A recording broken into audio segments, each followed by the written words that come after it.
How's it going, everybody? This was going to be one big long unboxing video with loads of bits and pieces from Bushmaster and from Novritsch, but I realised that you're only here for one reason and one reason only, and that's the Novritsch SSX10. Before we start then, I have to say that the SSX10 was sent to me free of charge. No money has been passed my way, no brown envelopes, no checks in the post. So go and grab yourself a lovely cup of tea, sit back, relax, and let's unbox the SSX10 together. This one actually flew through customs. It was sent less than a week ago. British Customs must have thought, oh yeah, just let that one go through. This is the one that I'm looking forward the most to using, to trying. And I've got high hopes for it. I really hope it's going to perform nicely and set a precedence for other companies to do similar. So we've got a stock. Hey Camman, we hope you'll enjoy the SSX10 as much as we do. Novritsch. I hope so. What have we got then? So the SSX10, we are happy to introduce the first Novritsch dedicated HPA scout rifle. The SSX10 comes in one version, adjustable from 1 to 3 joules depending on the PSI. Higher power and heavier BBs is always recommended. First out of the box HPA powered scout platform. There's a few companies like Atomic Airsoft, which I think I've shown you on this channel. Very quiet and lightweight, 1.5 kilograms. That is very, very lightweight. Even quieter with a suppressor and our new felt inserts. Right, compact length, 56.3 centimeters with that stock. Short bolt pull, Picatinny folding stock and different stock options. Easy TDC, clicky hop wheel, red CNC'd anodized chamber, completely ambidextrous, essentially fully CNC apart from the molded lower. Steel trigger group and components, adjustable trigger spring, allows fine tuning of trigger pull resistance, internal BB catch system, power adjustable with the regulator, compatible with VSR buckins and barrels only. So that's the only part then, by the sounds of things, that yeah, you can use the VSR parts with. 14mm counterclockwise thread for suppressors and accessories. BB capacity 28 rounds with a standard mag. So is this going to be using its own bespoke mag? Sounds like it's not going to be using a VSR mag. 60 to 160 psi. I would not recommend going over 160 psi to be safe. I think you probably, if you start going over 160, you run the risk of probably blowing O-rings, maybe internally. But anyway, let me just put that there, and then you can pause it if you want to read through all that. We've got one of Novritsch's HPA lines just there, like a skeletonized minimalist M-lock front hang guard thingy. We've got more BBs. I've got BBs for days here. 0.46. Oh, look at that little suppressor. That's a little one. Oh. So these are the mags. Are these different mags? They just look like VSR mags. Are they different? We'll find out. We will find out. And this is the Novritsch regulator. The moment then that you want to see, let's just move this box out of the way.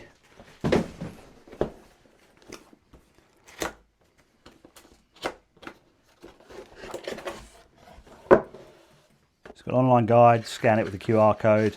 I guess tells you all about it. Now my first impression are, wow, that's tiny. That is tiny. It looks really small. It reminds me a little bit of the one I just picked up, where it is, the SSQ. That is so lightweight and small. I've got a mag in there as well. Now where's the mag release on this thing? The mag is, there's a little bit of play on that mag there.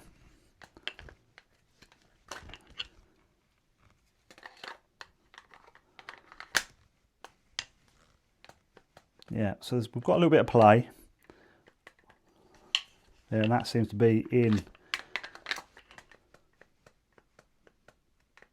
That's strange. So these are the Novritsch 50 rounders, and let's see if that fits in there. Well, it locks in and there's not so much movement in the Novritsch 50 rounder. There's a little bit, but not so much. I think it sticks out there a little bit more, doesn't it? This is an SSX10 mag then. An SSX10 mag fits in, but again there's a little bit of play at the back there. That 50 rounder looks like it's going to be a better fit, or it is a better fit. Hopefully it feeds nicely. Yeah, so your mag release is just there. There's a little button just there. So how easy is that going to be to change mag then? No, not too bad. Might be a little bit tricky if you're wearing gloves, but should be alright. Short barrel, very short barrel then. So what we're looking at barrel wise, well,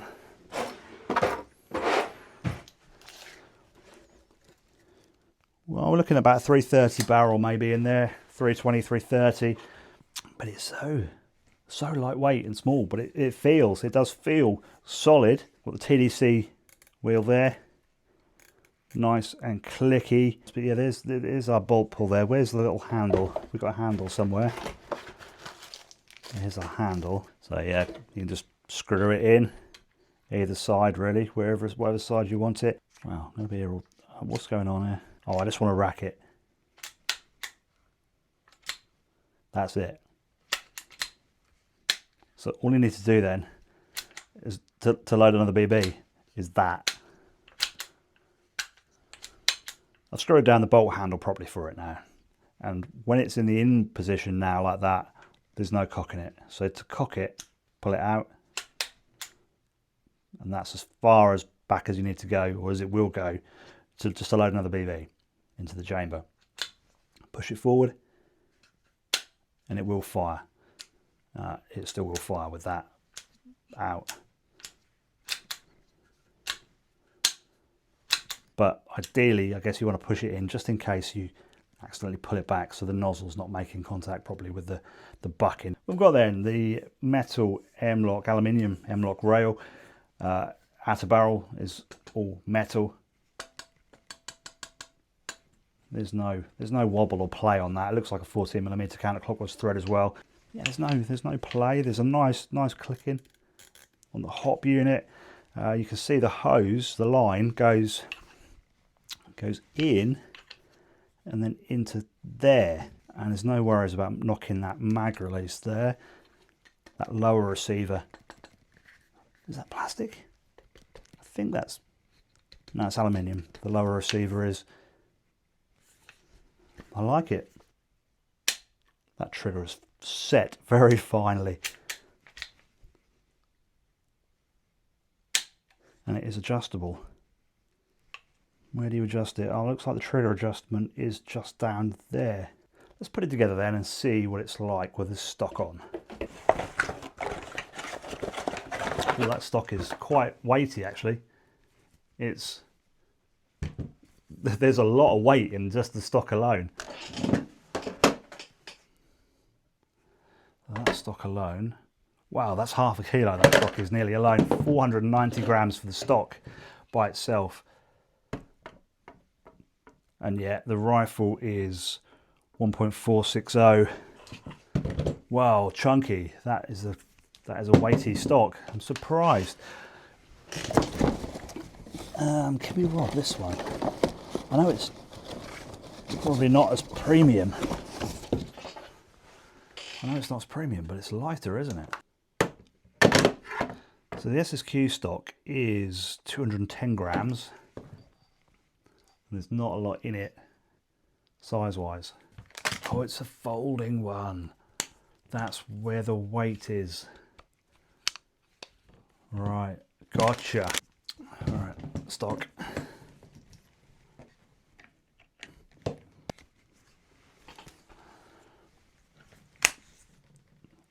Okay, it's on. There we go in the folded position then.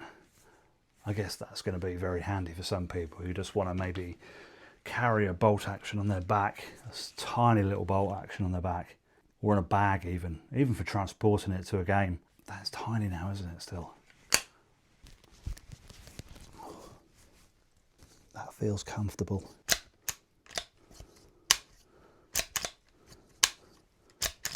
That's ridiculous. I like it. I like it a lot. I just hope, fingers crossed, that it performs well. You want to know how loud it is, don't you? So, we've got a bottle I can connect. What we're running here, we're running at about, I'm going to mess about adjusting it. So we've got about 140 psi here. Let's get some, no leaks, which is always good. We're cocked. So there we are at 140 psi. No suppressor, no BBs. Yeah, fairly noisy as I would expected. Let's bang a suppressor on there, but it is so hard to show you on a video or on audio how well a suppressor works. This is a Bushmaster suppressor. Doing this a bit cack-handed, aren't I? Yeah, the suppressor has just deadened it right down, even without a BB firing. I like that. Oh, there's quite a lot of air escaping there, so that suggests to me there is a bit of a chamber in there somewhere then. Not just a hiss, it was a kind of a delayed hiss. Something that is very interesting about this SSX10 as well is, should you be an HPA hater, and believe it or not, there are people out there who hate HPA. This SSX10 seems to have a gas valve on there. For the life of me though, I can't figure it out. I know how to work a bloody gas valve, but it seems to be when it leaks out of the HPA line. There's bound to be a way to shut off the HPA somehow, but at the moment there's no instructions available to me to. There is like a scan, a QR code to scan in the box, but when you scan it, at the moment there's nothing. It goes to nothing. So I am going blind here, but I'm sure there's an easy way to be able to use green gas, which is very, very interesting, having a green gas powered bolt action sniper rifle. How's it going? Future Camman here. A week after I filmed this, I have now been informed by the Novritsch crew that there will be a kit coming on release that will do away with the HPA line, so you can just run it solely on green gas. But also there's supposed to be some kind of power adjustment tool available in the box. I don't think I have that, and I can't really see anywhere on it where you can fine tune the power output, unless it's maybe underneath that trapdoor, but I'm not going to take it apart just yet.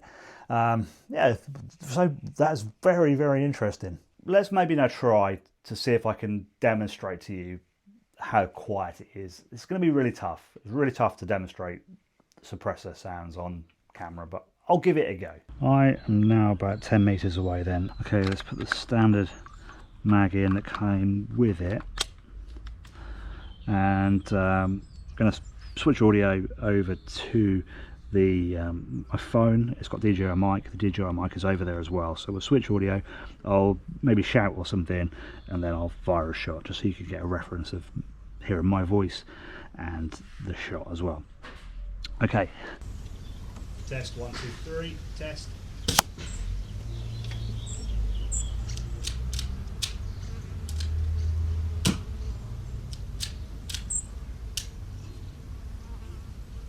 Test 2.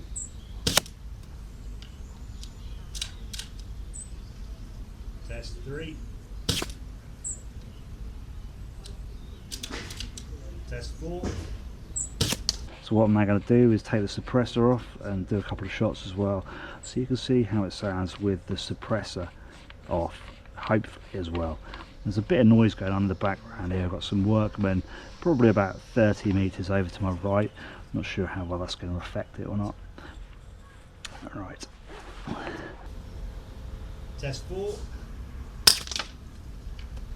Test 5.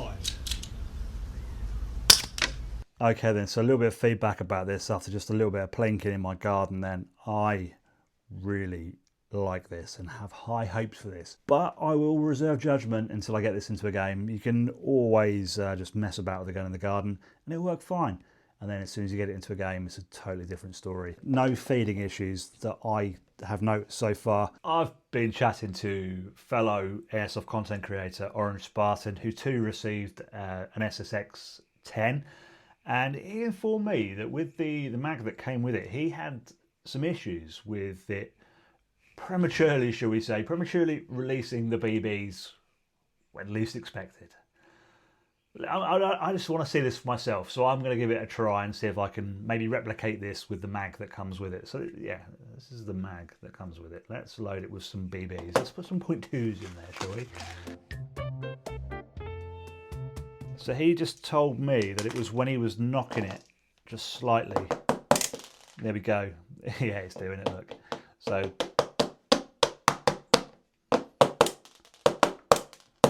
yeah, that's not ideal, is it?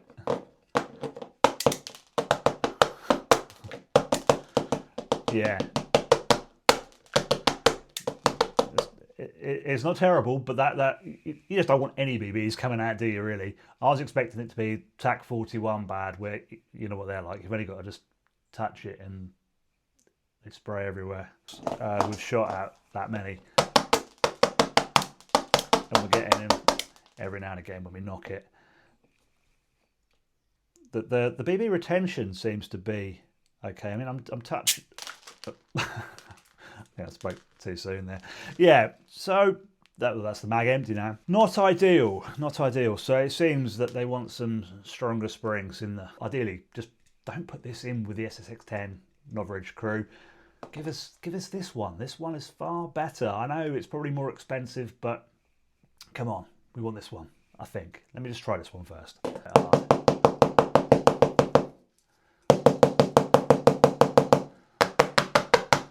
So no issues with that one, not an issue, but yeah, this one. Hello again, it's Future Camman here once more to tell you that the Novritsch crew are aware of this issue with the magazine and they will be rectifying the problem before release. So when you buy yours, you should get yourself a good magazine that works and doesn't prematurely eject BBs everywhere. Let's talk now about tolerances. Now, if you want high tolerances anywhere on an airsoft rifle, you want it in the hop chamber, and this is the TDC. This just here, the Tony TDC, and what I've noticed is this is not ideal.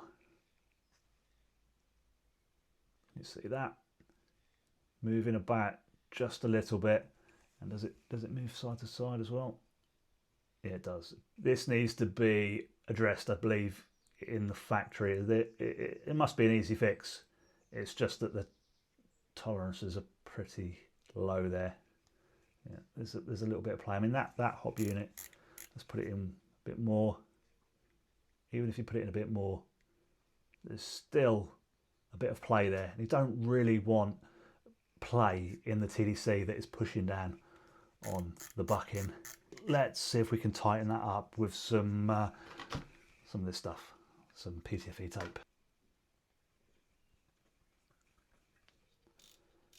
It's a bit tougher to get that in there, but that has, you can see, I'm really putting a bit of pressure on there now, and there's no play in that at all now. But like I say, that's not, I don't know how long it's going to last. Not going to last for very long at all. Yeah, so there's no play at all now with that PTFE tape on it. That has solved the problem for me, but yeah, easy fix, I think. Come on, factory. Let's get these tolerances higher. And if you did wonder as well about inner barrel, the inner barrel, let's focus, is a brass inner barrel. So having a brass barrel is not the end of the world whatsoever at all. Nothing wrong with a brass barrel as long as you keep it clean. And you are going to want to give this barrel a clean, because I cleaned mine a little while ago and it was filthy inside. It was filthy from the manufacturing process, I guess.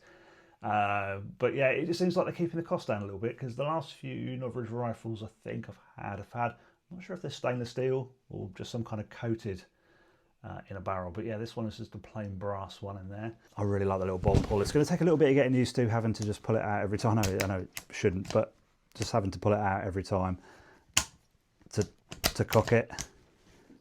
And that bolt pull is not to everyone's cup of tea whatsoever, but I absolutely love that. I love a short bolt pull, as you know if you have watched my Wolverine SSX10 videos. Always love a TDC.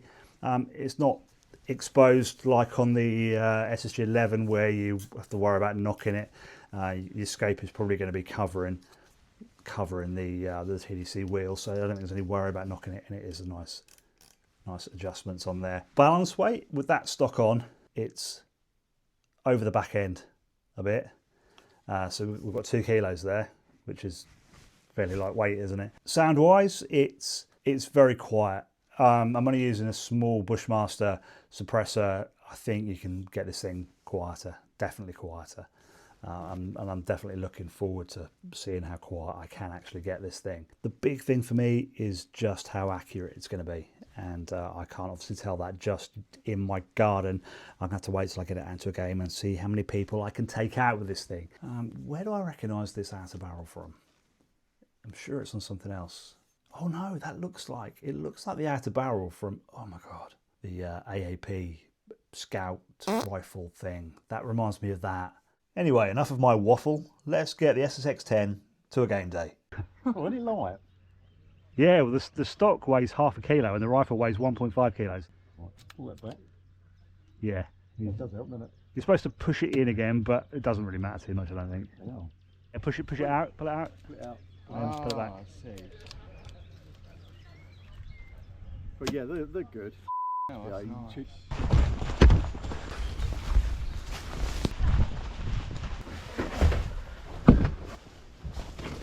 Morning game is done.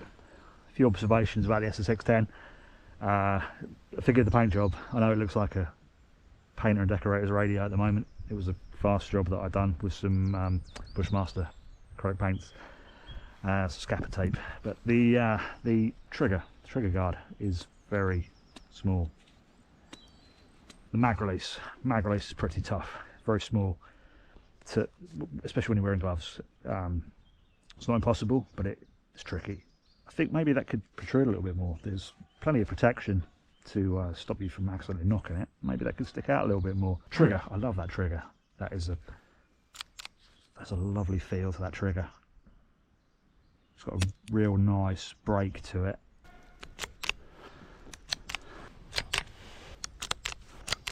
I'm back from the game day with the SSX10 and I had really good fun with this thing. I was using the Novritsch SSX10 magazines.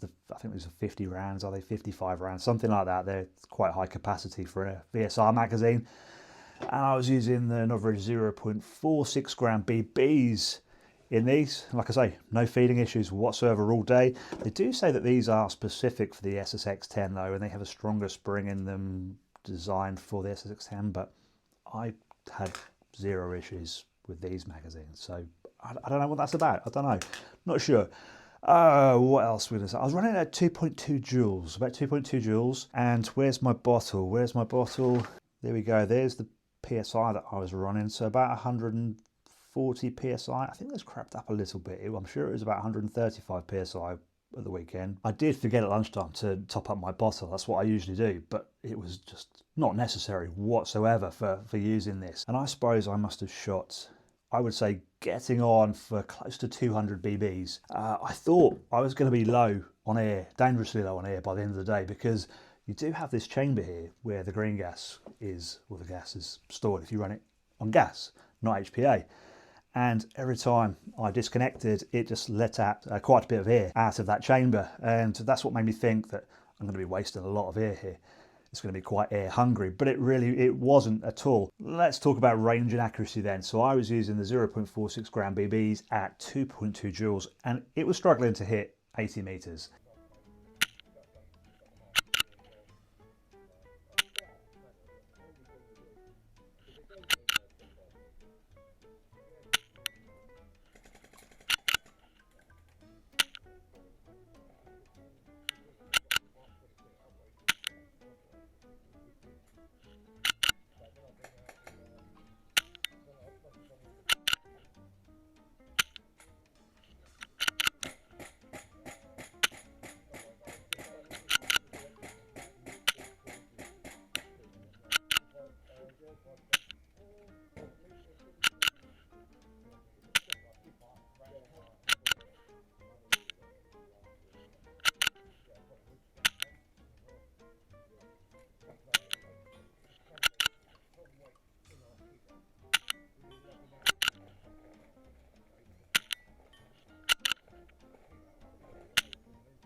I still had really good fun with the SSX10. I had some bloody good kills with this actually. You'll have to check out the gameplay video.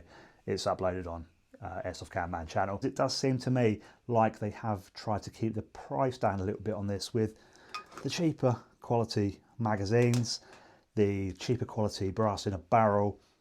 We'll see. I think more performance can be squeezed out of the SSX10. But from the box, a little bit disappointing past 50 meters, and the range is a little bit disappointing as well. Looking forward to seeing what you guys are gonna do with this platform. I thought I better record this as well. I was just experimenting and I thought, you know what, I should be telling you guys what I'm doing here. So I've just undone these two screws. You can see where it is. It is kind of where the outer barrel meets the receiver, two screws, and then it seems, I'm just winging it here, it seems that it just unscrews. I don't know what's going to happen now. There's an O-ring just there, look. Here we go. I think we're getting towards the end. Yeah. And there's the inner barrel, just there. Oh, this is new territory for me. Don't know how we go about getting the hop unit out, but there's the hop unit. Can we see the hop unit down there? That red, anodized red thing. Oh, gonna have to figure out how to get that out now. Oh God, I'm balls deep into it now after taking that outer barrel off. I'm gonna start unscrewing these and see if I can get that hop unit out of there. I don't know what I'm doing. Not a clue. I don't know. The things I do for you guys. I have wrecked my pristine, amazing, fantastic camouflage paint job on this. Oi, what's your mouth? No, it doesn't look like a 5-year-old done it. I'll have you know. Well, I've done this just so you guys can see what is going on under here. Well, that's for me as well, I guess. Let's continue. I have removed the screws from this side, and what I found was extremely boring. This plate doesn't give us access to anything really other than this O-ring, which I'm struggling to put back into place, if the truth be known. It's the only thing this plate gives me access to, not the hop unit. How the hell do I get this hop unit out? The search continues. I flipped it over. Now I'm going to do this side, as the other side was really boring. Let's see if this side is more exciting. Well, would you look at that? That side is equally as boring. Still no access to the hop unit. The search continues. My blundering seems to have paid off. I have separated the top piece from the bottom piece. Still haven't got the hop unit out though. What I done was I unscrewed the screw from the back, and then on this boring plate either side I unscrewed the top ones, and then that allowed the top piece to come off. However, I've got a problem. This piece fell out. I've got no idea where it goes now. The search for the hop unit continues. 5 screws, 1 TDC wheel, and 1 random part, which to be fair, we probably don't need anyway, do we? Later, and the hop unit, I believe, is going to come out. Undone this screw just here. There we go. There's our hop unit. Let's have a go at taking this hop unit apart then. The back plate is off now.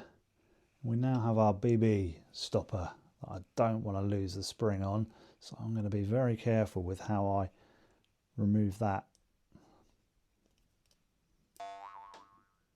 He says as the spring just disappeared into the beyond of nowhere. It seems then that this piece just comes out of the hop unit front, and then now we can just pull. Now to me, I think that that looks like a Maple Leaf Decepticon silicone bucking. Tell me in the comments if I'm wrong. I think it is. Whether they're good or not in anything else, I don't know. I've never used one before. Tell me what you think of these buckings and whether there are better buckings out there. I'm sure the Novritsch team have done the testing with this and picked the best one for the job. But tell me what you think. Now, by a happy accident, the bit where the TDC wheel pushes down on fell out to reveal this. This is our nub. So, whoa, where am I? I'm looking for the camera here doing this. So the nub is changeable, should you wish.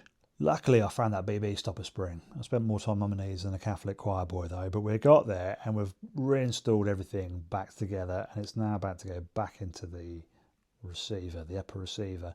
Alignment is seems to be okay because the bucking and the inner barrel slide in, can only slide in one way. It keeps that bucking nice and snugly aligned, and then when it goes into the receiver like that, so you can see our nozzle. I think that's our nozzle down there, is it? Possibly. Let's push the bucking, the chamber in, and then the chamber, you have to line that hole just there. This is hard to do while I'm looking for a camera. Let me take a screw and pop a screw in like that and do that up. Keeps it nice and aligned. And the random bit that I had left over that I couldn't find a job for, that goes just in there. That aids as it gives it a bit of the springiness to it. That's what it does. What else it does is your guess is as good as mine. To get the receiver on as well, I just slackened these screws off just on either side as well. It just helps the receiver slot in a lot easier before you put these screws in. If you enjoyed this video, then you might want to check out the rest of the channel. There's loads of videos like this on there. Thanks for watching, and I'll see you in the next one.